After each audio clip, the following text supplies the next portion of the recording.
Hola, hoy os vengo a hablar de novelas gráficas. Yo soy Juan Carlos Creo, así que bienvenidos a Talk Libros.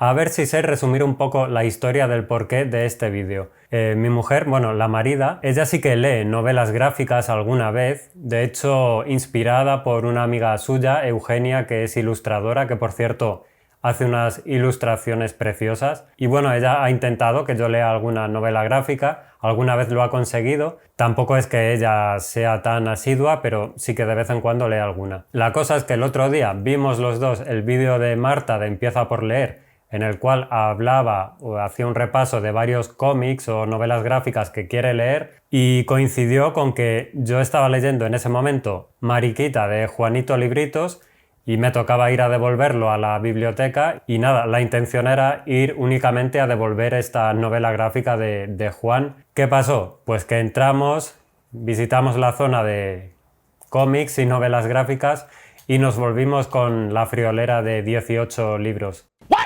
Así que, de estas lluvias, estos lodos, no sé cómo se dice el refrán, no me acuerdo ahora mismo, pero esa es la razón del porqué de este vídeo. Bueno, la cosa es que de esos 18 libros, yo saqué 8 o 9, ya no me acuerdo, y he leído 10. Hay alguno más que quiero leer, del cual os hablaré más adelante, pero hoy os traigo 10 novelas gráficas.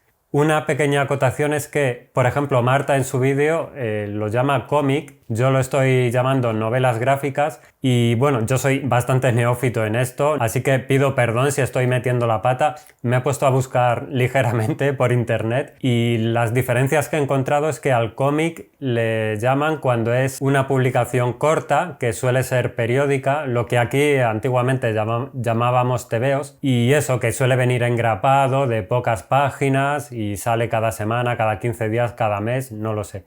Y novela gráfica suele ser un libro, pues más formato libro, lo que estamos acostumbrados. Pero bueno, ya digo, mi búsqueda tampoco ha sido muy exhaustiva, así que vuelvo a pedir perdón si meto la pata, pero yo voy a llamarlos novelas gráficas.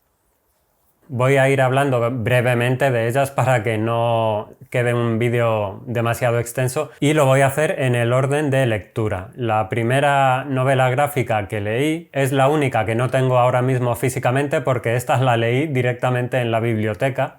Empecé a hojearla y resulta que no tenía demasiado texto, me estaba gustando, me estaba enganchando y me quedé un ratito y la terminé. Esta novela se llama La Ventana y es de Sean Chuang. Y aquí, en medio de una guerra, una niña que perdió las piernas por un accidente se pasa los días, pues, lo que es viendo la vida de su pequeño pueblo, ya que su ventana da a la plaza de este lugar. Un día, pues mirando por la ventana, conocerá a un chico que reparte frutas y verduras con un pequeño carro y entablará una hermosa amistad con él. Lo que pasa es que la guerra hace de las suyas y este niño será reclutado a filas y tendrá que marcharse a luchar. El tiempo irá pasando y nosotros seremos testigos de si ese ansiado reencuentro se podrá producir o no, ya que la niña, también debido a la guerra, tendrá que marcharse con su familia a vivir a otro lugar. Como he dicho antes, es un libro sin apenas diálogos, donde prácticamente toda la importancia recae en las ilustraciones, en ese poder dramático que se pueda trasladar al lector, y que en mi caso al menos lo consiguió totalmente. Además, sabe usar ciertas tonalidades, por ejemplo, cuando estamos viendo escenas de la guerra, el color, toda la tonalidad se vuelve bastante fría, pero siempre destaca el color naranja del pelo, del cabello del niño. Para mí esto es un reflejo de lo que sería el soplo de vida en un lugar donde está reinando la muerte. Y es que creo que de esto es de lo que trata este libro, de poner esperanzas, poner su granito de arena en situaciones donde es difícil tener fe en que se puedan producir ciertos cambios. En definitiva, es un libro que me gustó mucho, me hubiera gustado traerlo para mostrarlo, pero bueno, como habréis visto, iré poniendo alguna imagen para que podáis observar, sobre todo la calidad de las ilustraciones de todas estas novelas gráficas.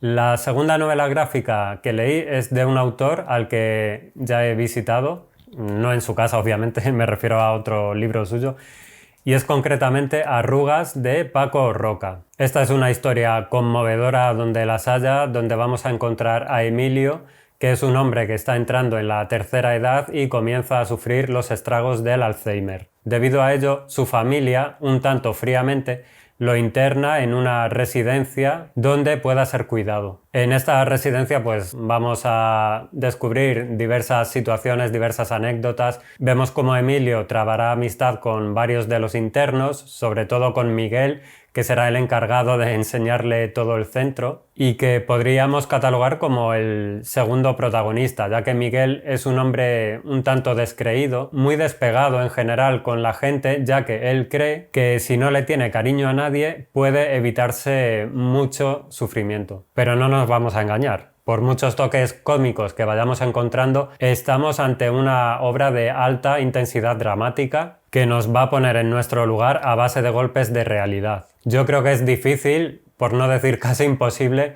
no sentirse sobrecogido y conmovido cuando se termina esta historia y se cierran todas las páginas. A mí me gustó muchísimo el anterior libro que leí de Paco Roca, que es La casa, pero creo que Arrugas está al mismo nivel. Así que es un libro que me encantó, se mire por donde se mire. La tercera novela gráfica que leí entronca bastante bien con Arrugas y es concretamente Estamos todas bien de Ana Peñas. En este libro la autora quiso homenajear a sus dos abuelas, Maruja y Herminia, y a través de ellas a todas esas mujeres que dedicaron sus vidas a sus familias en una época de cambios como lo fue la transición española. Mujeres que no tenían un papel importante en la sociedad, siempre tratadas como unas figuras secundarias, pero que en realidad son las que sostienen la vida de todas sus familias, de sus maridos y de las generaciones venideras. Además, en la historia hay elementos reconocibles de cuando yo era niño y esto me hizo pensar bastante en cómo ha cambiado a través de los años nuestra manera de vivir. En aquella época la tecnología, la revolución tecnológica, por decirlo de alguna forma, casi estaba en pañales y es increíble ver cómo cambia todo en tan poco tiempo. Las ilustraciones están bastante bien, los dibujos creo que son bastante originales, predomina el blanco y negro, pero siempre hay algún toque de color. Pero sí que me quedé con la sensación de que en general el libro se queda en la superficie de lo que quiere mostrar. A mi modo de ver, me hubiera gustado más desarrollo y tal vez extenderse más en las vivencias de sus abuelas. Así que es un libro que no me terminó de gustar del todo, que está bien, es recomendable, pero que me dejó con esa sensación de que le falta algo de contenido. Siguiente libro, siguiente novela gráfica, volvemos a Paco Roca y se trata concretamente de Las calles de arena. Aquí un joven recibe la llamada de su pareja, una llamada telefónica en la cual le recuerda que a cierta hora tiene que estar en el banco para firmar una hipoteca. Tienen ese trámite y bueno, el chico se ha olvidado. Para intentar llegar a tiempo intenta tomar un atajo y atravesar el barrio viejo que no conoce demasiado y termina perdiéndose en unas calles laberínticas que parecen no tener salida. Allí llegará a un hotel en el cual tendrá que quedarse porque no hay manera de salir de ese barrio y conocerá a una suerte de personajes a cada cual más estrambótico. Es una novela gráfica muy metafórica, se dice que tiene tintes kafkianos y borgianos, me recordó un tanto a La ciudad de Mario Lebrero. También por ese onirismo. Parece que el personaje está metido en un sueño del cual no puede escapar y bueno, al final todo se irá acomodando de una u otra manera. Pero es cierto que al terminarlo te puedes poner a pensar sobre en qué cosas hacemos recaer la mayor importancia en nuestras propias vidas y por qué no tal vez replantearnos ese reparto. Y es que es verdad que muchas veces las cosas sencillas las ignoramos cuando tal vez sean en definitiva la base de todo. El libro me gustó, está bien, pero a mi modo de ver no llega ni de lejos al nivel de Arrugas o La casa del mismo autor, de Paco Roca. El siguiente libro que os traigo es La traición de lo real de Céline Wagner. Y este libro nos acerca a la figura de Unica Thürn, escritora y pintora alemana nacida en 1916 y que se movió en el ambiente del arte surrealista a mediados del siglo XX. Fue pareja del escultor y fotógrafo Hans Bellmer, de hecho parece que estuvo bastante ensombrecida por él, y ambos se relacionaban con gente como André Breton, que está considerado como uno de los fundadores del movimiento surrealista, Max Ernst o el fotógrafo Man Ray. Unica padeció esquizofrenia y es en este aspecto donde se centra esta novela gráfica. Aquí se narra cómo la enfermedad afectó a su vida, a sus relaciones y sobre todo también a su faceta artística. También se nos descubrirán pinceladas del pasado como una violación que sufrió y que supongo que es un hecho que pudo influir en el posterior desarrollo de su enfermedad. Hay que decir que el libro se centra sobre todo en un año, en 1957, donde la enfermedad ataca de forma severa a la artista y finalmente hace un salto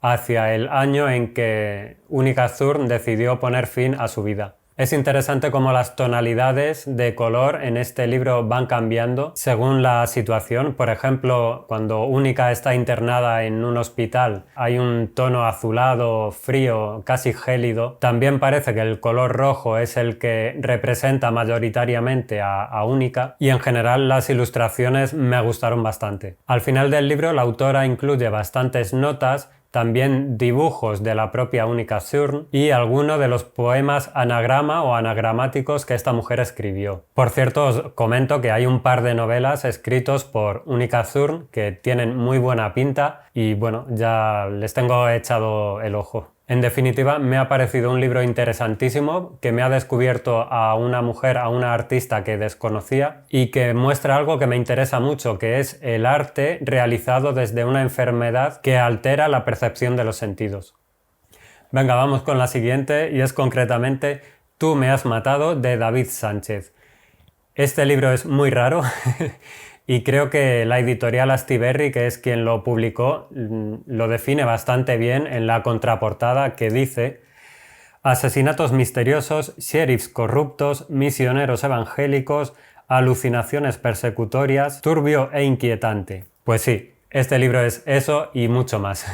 Es un libro de dibujos muy simples y muy limpios que cumplen perfectamente con lo que quiere el autor, que es centrarnos en una trama donde las historias se van cruzando entre unos y otros personajes debido a la perversión de gran cantidad de ellos, y donde además vamos saltando de sorpresa en sorpresa, alguna de ellas bastante surrealista, como por ejemplo encontrar a una mujer con 4 pechos. Es un libro muy corto, por eso tampoco he querido desgranar la historia de qué va la trama. Creo que es mejor descubrirlo por uno mismo y enfrentarse a esta novela sin saber de qué va. Una cosa que me gustó mucho es que el libro comienza y termina en el mismo punto y en el transcurso de todas las páginas podremos ir completando ese círculo perfecto. La obra no está exenta de humor, pero es un humor muy bizarro, hay que decirlo. Se dice que es un libro que está cercano en cuanto a atmósfera a las películas de David Lynch, pero a mí me recordó, no sé por qué, al Tarantino más desfasado, más desatado. Pues me gustó, la verdad me gustó. Y creo que es bastante recomendable para lectores adultos. Otra novela gráfica que os traigo es Por nuestra cuenta, de Miriam Katin. Por nuestra cuenta nos trae las desventuras de una madre y su hija durante la Segunda Guerra Mundial entre 1944 y 1945, una vida de constantes huidas y de supervivencia desde que logran salir y escapar del lugar donde viven, que es Budapest. De hecho, hay que decir que la autora es esa niña de 2 años que aparece en este libro. Es decir, es un libro autobiográfico y sobre todo un homenaje a su madre, que consigue ponerla a salvo mientras su padre está en el frente luchando. Por ende, este homenaje creo que es bastante extensivo a toda esa gente que sufrió de lo lindo y tuvo que padecer bastantes penalidades para poder sobrevivir y que tuvo que hacerlo a base de puro ingenio y, por supuesto, de muchísimo coraje. También el libro toca bastantes veces el tema de la religión y la fe. Es un tema que se vuelve recurrente en esta novela gráfica y tiene bastante importancia. Casi todo el libro está dibujado en blanco y negro, con unos trazos bastante expresionistas que enfatizan bastante bien esos momentos álgidos de la historia. Aunque tengo que decir que en determinadas viñetas los noté que estaban como un tanto apresurados, aunque no sé bien si esto es de mérito de la autora o es una estrategia narrativa para contarnos ciertos momentos. También hay alguna página en color que sobre todo corresponde a unas épocas posteriores donde ya todo el conflicto ha pasado. Mi sensación general, pues que el libro está bien, pero no me llegó a conmover quizá como la autora hubiese querido. Hubo algo que no me conectó a esos sentimientos que Miriam Cutting quiere inculcar al lector. También creo que a veces abusa demasiado del texto en momentos donde tal vez no es necesario. Es como si quisiera darle al lector todo muy bien mascado y no dejase nada a la imaginación o más bien a la interpretación. Lo que quiero decir es que algunas situaciones están sobreexplicadas, abusando de este texto. Así que mi opinión personal es que es un libro que podía haber dado mucho más de sí.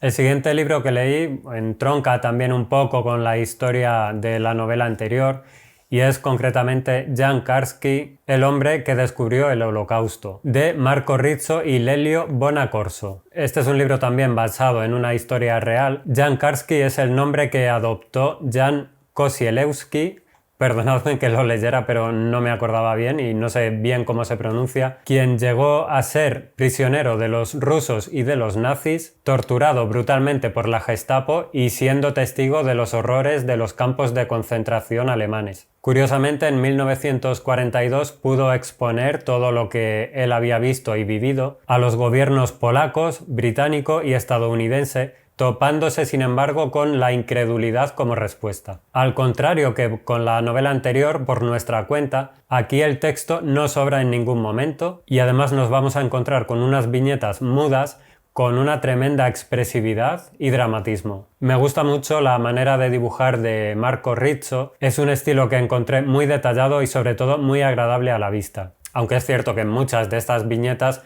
narran momentos que se pueden catalogar de todo menos de agradables. Además, creo que la historia está perfectamente contada y no le añadiría ni quitaría ninguna viñeta.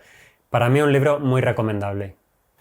Nos vamos acercando al final, quedan 2 novelas gráficas y además son de las que más me han gustado. Una de ellas volvemos a Paco Roca, con su última novela gráfica que se llama Regreso al Edén, donde a mi modo de ver el autor alcanza sobre todo un nivel narrativo tremendo, magnífico. Aquí nos cuenta la historia de su familia materna a través de una fotografía que su madre guarda siempre con especial devoción. Y será su madre la que nos vaya contando la historia de cada uno de estos familiares en los años de la posguerra española, concretamente en una pequeña localidad valenciana. Todas estas voces que se concentran en una se nos van a ir metiendo dentro poco a poco y por añadidura vamos a descubrir pues cómo era la vida de muchísimos españoles durante esas épocas de penurias. Vamos a encontrar muchos dramas domésticos que son universales. Por ejemplo, me acuerdo de un hombre comiendo caracoles en la escalera del edificio donde vive, a escondidas de su familia, aún a sabiendas del hambre que están pasando pues todos sus familiares. Esas historias personales que vamos a ir descubriendo hacen de cada personaje un ente único, que es algo que personalmente creo que Paco Roca hace como nadie. Y van a ir tejiendo un universo de emociones, rencores, amores y de ese sentido de pertenencia a una familia. También la religión y las creencias personales son algo de gran arraigo en aquellas fechas y se muestra ampliamente en este libro. También es curioso que, como toda la trama se desencadena a través de una fotografía, las tonalidades de todo el libro siempre recuerdan a esas fotografías antiguas que tienen esos tonos de color sepia. En definitiva, es un libro de memorias familiares que nos hace pensar en aquellas historias que nos contaban nuestros abuelos y que consigue que nos veamos reflejados por completo. También, por supuesto, es un homenaje a esas figuras familiares y un alegato contra el olvido, aunque sea atesorado en una única fotografía. En una palabra, se podría catalogar este libro como memorable. Y el último libro que os traigo es también el más grande, es El fotógrafo de Mauthausen, de Salva Rubio, Pedro J. Colombo y Aintzane Landa. Si me permitís, voy a descansar un poco los brazos porque es un libro que pesa un poquito y ya veis el tamaño. Como con el resto voy a ir dejando también alguna imagen por aquí. Este libro nos cuenta la historia vivida por Francisco o Francesc Boix, que participó en la Guerra Civil Española en el bando republicano. En 1939 se exilió a Francia y allí fue enviado a un par de campos de refugiados. Posteriormente, cuando los alemanes invaden Francia, es destinado al campo de concentración de Mauthausen, que por cierto es un campo considerado de categoría 3, que básicamente lo que quiere decir es que las personas que entraban allí no salían. Y de hecho muchos españoles que estuvieron en este campo afirman haber escuchado la siguiente frase de un oficial alemán al llegar a este lugar. Bienvenidos a Mauthausen, entráis por la puerta pero saldréis por la chimenea. Tremendo, ¿verdad? Bueno, dentro del campo, Boix fue destinado al servicio de identificación porque él había trabajado como fotógrafo. Y allí lo que hacían era documentar la entrada y salida de todos los deportados. El responsable de este departamento, el oficial Paul Ricken, tomaba fotografías a los fallecidos y al parecer le tenía bastante aprecio a Boix. Así que le tomó como ayudante para ser su asistente mientras tomaba estas fotografías. Muchas de estas muertes que este hombre fotografiaba con la ayuda de Francesc Boix eran catalogadas como muertes naturales o suicidios, y era una manera de encubrir las matanzas tan tremendas que estaban siendo llevadas a cabo por los alemanes. Poco a poco entre los prisioneros se fue tejiendo una especie de red de conspiración o de resistencia en la que Francesc Boix fue una parte importante para poder esconder numerosos negativos fotográficos y posteriormente, si sobrevivían, poder mostrarlos al mundo. Así que este libro sirve como homenaje para este hombre, para Francesc Boix, y saca a la luz algo de lo que no se habla demasiado, que son los españoles que estuvieron en campos de concentración nazis. Hay que decir que las cifras oficiales hablan de 9.161 españoles deportados entre 1940 y 1944, de los cuales murió el 60%. Una de las cosas más tristes es que al ser liberados y terminar la Segunda Guerra Mundial, como los aliados no habían depuesto en España a Franco, los españoles republicanos no pudieron volver a su país. Tuvieron que quedarse muchos de ellos en Francia o incluso peor, ser enviados a campos de concentración rusos, ya que los soviéticos consideraban que los comunistas que habían sobrevivido a los campos de concentración eran unos traidores. En definitiva, me ha gustado mucho este libro, es una historia que yo ya conocía personalmente, la historia de este fotógrafo español, Francesc Boix, y además al final se incluyen un buen número de fotografías y textos que completan los huecos que pudiera tener esta historia. Además es interesante ver cómo los autores nos indican qué partes están más ceñidas a la realidad, a cuáles se les ha aportado un grado más de dramatismo para adecuarlo más al formato de novela gráfica, qué personajes son reales, a cuáles se les ha cambiado el nombre. En definitiva, que creo que es una experiencia inmersiva bastante completa. El único pero que le pondría es que a veces la manera de dibujar a los personajes creo que era bastante parecida y sobre todo con los prisioneros tenía la sensación alguna vez de que no sabía quién era quién porque el parecido era bastante grande. Pero bueno, más allá de eso, me parece una novela gráfica impresionante. Y con el fotógrafo de Mauthausen terminamos este repaso por estas 10 novelas gráficas. Como he dicho al principio, os hablaré de alguna más en posteriores vídeos, ya que me queda alguna por leer, pero bueno, quería traer aquí solo 10. Creo que va a quedar un vídeo más largo de lo que yo pretendía, pero bueno. Estaré encantadísimo de recibir vuestros comentarios. Me podéis decir si sois lectores habituales de novelas gráficas, de cómics o no, y por supuesto si me queréis dejar alguna recomendación será muy bien recibida. Muchísimas gracias a todas las personas que semana tras semana estáis ahí detrás viendo estos vídeos. Es un apoyo tremendo el que yo recibo, así que encantadísimo, os mando un abrazo a todos y a todas y como siempre nos vemos en un próximo vídeo que será muy pronto. Chao.